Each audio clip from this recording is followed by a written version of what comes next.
Hi everyone, I hope you're doing really well and having a good day. I had a couple packages come in the mail of garden decor that I wanted to share with you guys, so I thought why not film a little quick unboxing video and tack that on to one of my other garden videos. So these come from, here I want you to get down. These come from two separate companies, and I'm not affiliated with them in any way. These are just a couple things that I was looking at and ordered. And I'm always on the hunt for charming garden decor and plant supports. So this first company is called Farmhouse Wares, and I ordered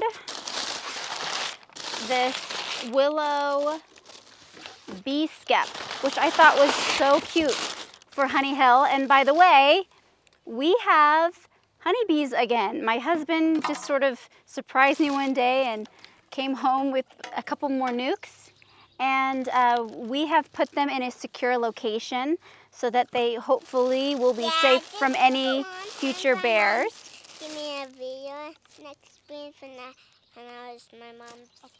So we have our honeybees again, and they are in a secure location, which will hopefully be safe from any bears. We don't have bears frequently, you know, in the 4 years we've lived here, this is only the second encounter we've had with a bear. Yeah, and the bears really eat bees, and that's how we got new bees. Yes.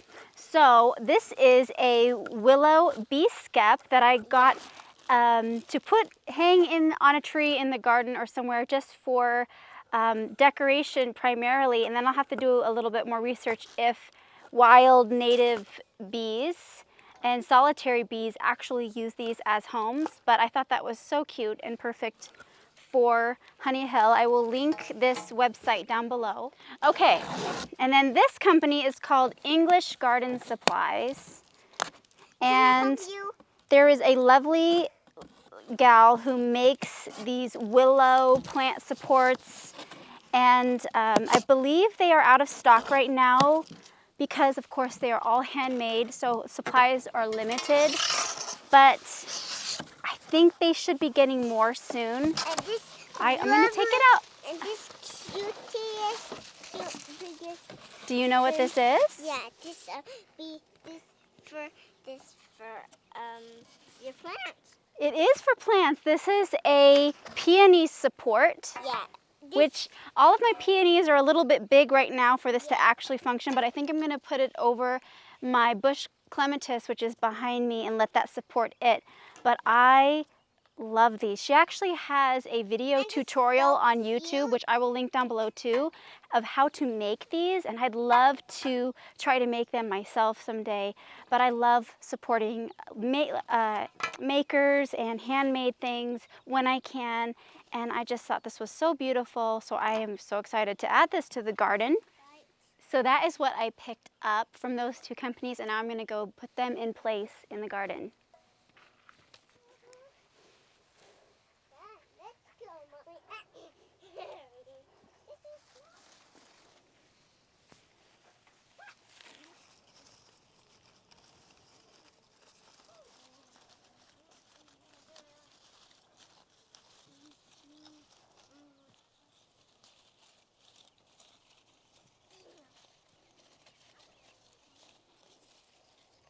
Okay, so I think it looks beautiful in place, this little peony crown, and it was a little bit precarious getting it over this clematis since it has already grown quite big. It definitely would have been even more precarious, I think, to get it over the peony, maybe, but it just looks so pretty.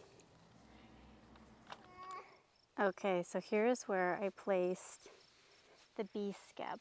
Yeah, and I don't know if it's going to stay here permanently, to be honest with you. I think I'm going to find a hook that can hook onto a larger tree and have an arm that I can hang it from. And this one has one of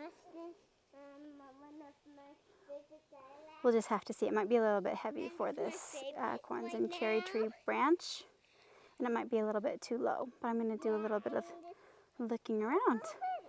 And this tree got like dialect, and this got a little kitty bit of flowers And this There leaf it is.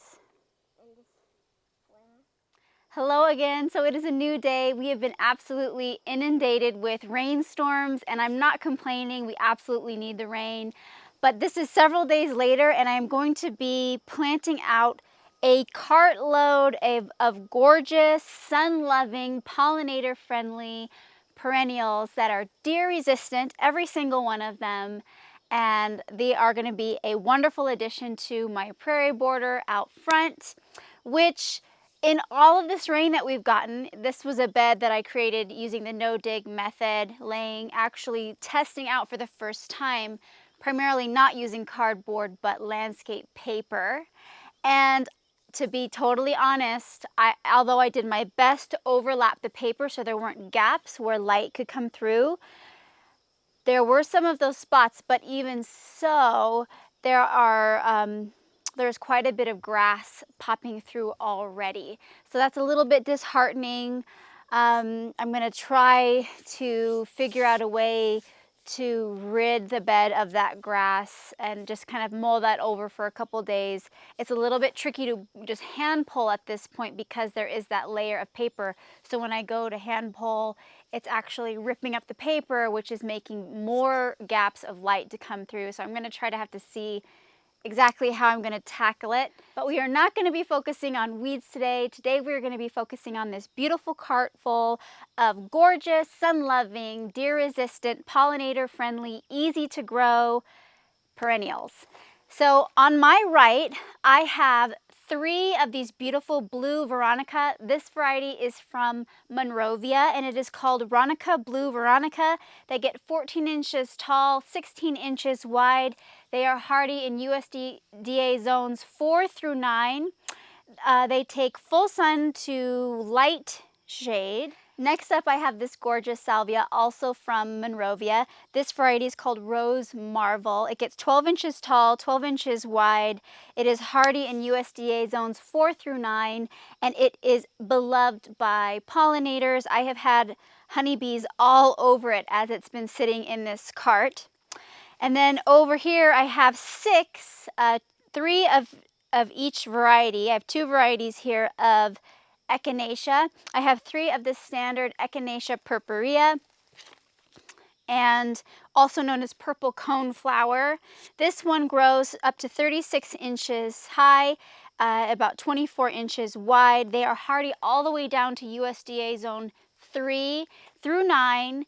Very easy to grow, deer resistant. They will grow and spread if they are happy. They love full sun, loved by pollinators. And then the second variety I have of the Echinacea is a slightly shorter variety. This one is called Prairie Splendor Deep Rose. This one grows 22 to 24 inches tall and 24 inches wide. Also, same full sun, pollinator favorite. And then I was able to pick up, I found, if you saw my video planting the beautiful masterpiece lupins, I planted 4 of those in a previous video, and I was able to find 1 more at a local nursery, so I will have 5 in the border, and I think that's going to be great for now.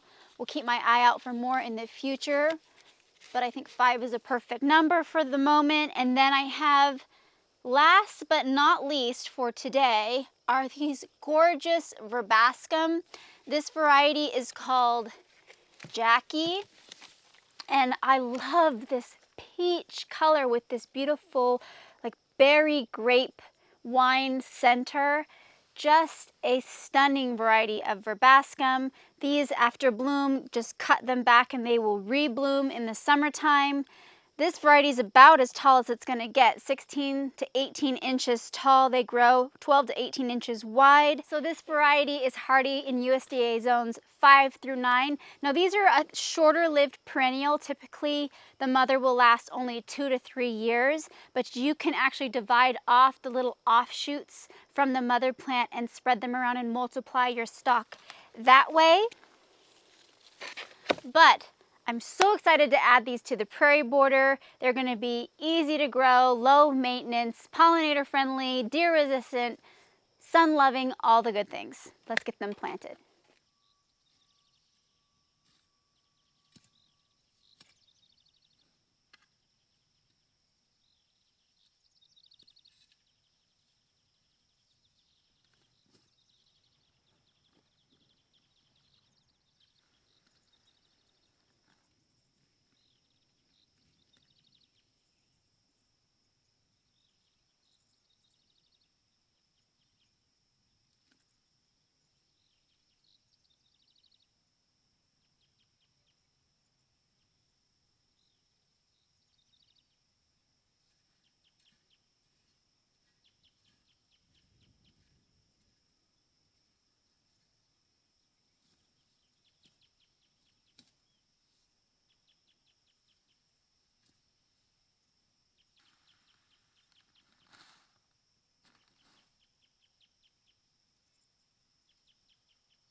Okay, so last but not least, I wanted to grab these 3 hollyhocks I had on hand, and they are going to be planted between these 2 Carl Forster feather reed grasses. Actually, this one might be overdam, actually. But these perennial grasses that get about 5 feet high, and these are planted to help screen the view of our electrical transformer behind them. So these hollyhocks get between 5 and 7 feet tall and will also kind of be a part of that screening planting that I'm developing around this transformer. Now I have 2 varieties. I have a purple halo hollyhock, and these are apricot halo hollyhocks, 2 of those. And I'm going to be planting these so they get between 5 and 7 feet tall, 1 and 2 feet wide. And now hollyhocks aren't really that deer resistant for me. They are supposed to be deer resistant, but my deer seem to some years really love to go to town on the hollyhocks. So these are probably ones that I'm going to be spraying often with liquid fence to try to keep the deer away from them as they establish. These will not flower this year. If they root in and do well and I can keep them from the deer, they will flower for me next year.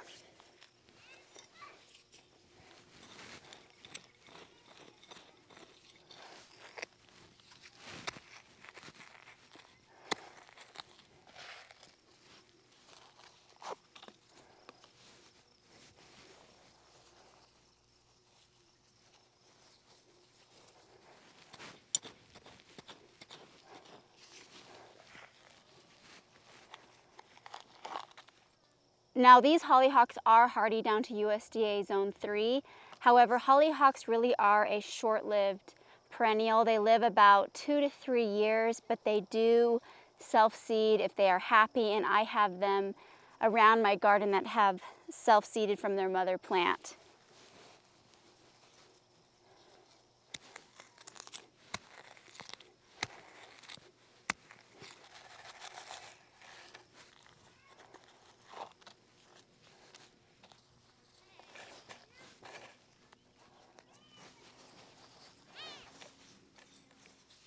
So I just realized these are actually 3 different varieties. This one is Cerise Halo, this is the purple, and this is the Halo Apricot. So I love when hollyhocks are intermixed by variety. They are a gorgeous cottage perennial. They give you that beautiful height and soft touch to the garden. Hollyhocks are definitely a perennial that I always want to have in my cottage garden. Okay, so here is where I planted the Veronica, the 3 blue Veronica, and then the 3 Echinacea purpurea, or the purple coneflower. The purple coneflower will get up to 3 feet tall, so it'll be a nice little backdrop. So I'm going to be planting lower, deer-resistant, pollinator-friendly perennials all along the driveway, and then having everything kind of build up in height towards the center of this large border. And then I have a hedgerow starting along the road, which I will go over more in the future, but currently I have my Beauty of Moscow lilacs lining it, along with some bridal wreath spirea and a flowering cherry tree right now. There's going to be a maple tree of some kind along right about there. And then here is where I planted the 3 salvias, the rose marvel salvias, looking so pretty. I went ahead and planted the 5th masterpiece lupin that I have here, and it is actually behind these 3 salvias that I have, but it's in the center of the border in between the other 4, so I think it'll be nice to continue the eye down. In this area is where I planted those 3 shorter prairie rose echinacea or coneflower in and amongst the foliage from the daffodils that will be dying back, but it will help kind of distract as those die down. And then there are some echinaceas over here already that I planted last year behind those daffodils that are coming up. The hollyhocks, you'll remember, are over there that we planted in front of the transformer. And then, last but not least, are the 3 lovely apricot verbascum between these two Nepeta. This is the Souvenir d'Andre Nepeta, which is my favorite, which is literally everywhere now in my garden. And then this is something actually that we planted yesterday. I planted it yesterday with the girls. This is a Kansas peony, and it's a pretty typical, easy to find peony. My kids all saw it together at the store, all four of them actually, and it's not typically my go-to color for peonies, but they loved it and just begged me to buy it, so we planted it together and it will be beautiful. Okay, so I've gone ahead and planted all of those perennials and watered them in really well. It's super important to water in really well, especially this time of year, even if it's rained in my climate. That just helps all of the plants get off to a really good start. I am on my porch now, and you see I've moved my bee skep from the tree. It definitely pulled the branch down pretty hard on that Kwanzaa cherry tree when we had a big rainstorm. So I'm letting that branch recover, and I'm going to keep it on the porch for now, but I love how it looks as a little touch and nod to Honey Hill. And then a little sneak peek behind me, I have 4 of these honey lime colored, I guess it's more of an apple green, honey apple green, glazed pots, which I got for an amazing deal at a local Fred Meyer grocery store. So I'm not typically a huge fan of glazed pots. I really don't have any, but I loved this color and I thought it was really fitting for Honey Hill. So I am going to be planting those up very soon in an upcoming video as soon as I gather all the annuals that I want to plant in them. Thank you so much for watching. I hope you enjoyed this. See you next time. Happy gardening. Bye.